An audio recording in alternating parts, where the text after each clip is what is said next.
Compost బిన్లో వేసిన గోంగూర అండి. ఇదంతా వేస్టే, ఇదంతా కంపోస్ట్ బిన్ అండి మొత్తం.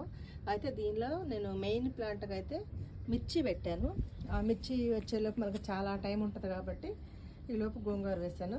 చూడండి ఎలా వచ్చిందో, ఎంత హైట్ పెరిగిందో చూడండి. ఎప్పుడైనా సరే కంపోస్ట్ బిన్లో ఇలాంటి ఆకుకూరలు వేసుకుంటే కంపోస్ట్ త్వరగా అవుతుంది. ఇంకొకటి వచ్చేసి మనకు ఈలోపు ఒక హార్వెస్ట్ కూడా తీసుకోవచ్చు ఆకుకూరలు. అందుకోసమే నేను ఎప్పుడు కూడా కంపోస్ట్ బిన్లో ఆకుకూరలు వేసేస్తాను.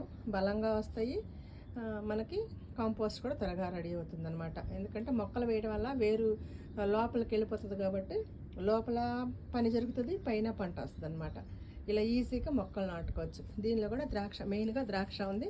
ఇక్కడ వచ్చేసి కొండ గోంగూర వేసాను. సూపరా. ఇలాగే కూడా అంతర పంటలు వేసుకొని మంచిగా చిన్న చిన్న వాటిలో ఎక్కువ పంటలు తీసుకోవచ్చు. సూపరా. నచ్చితే లైక్ చేయండి, షేర్ చేయండి.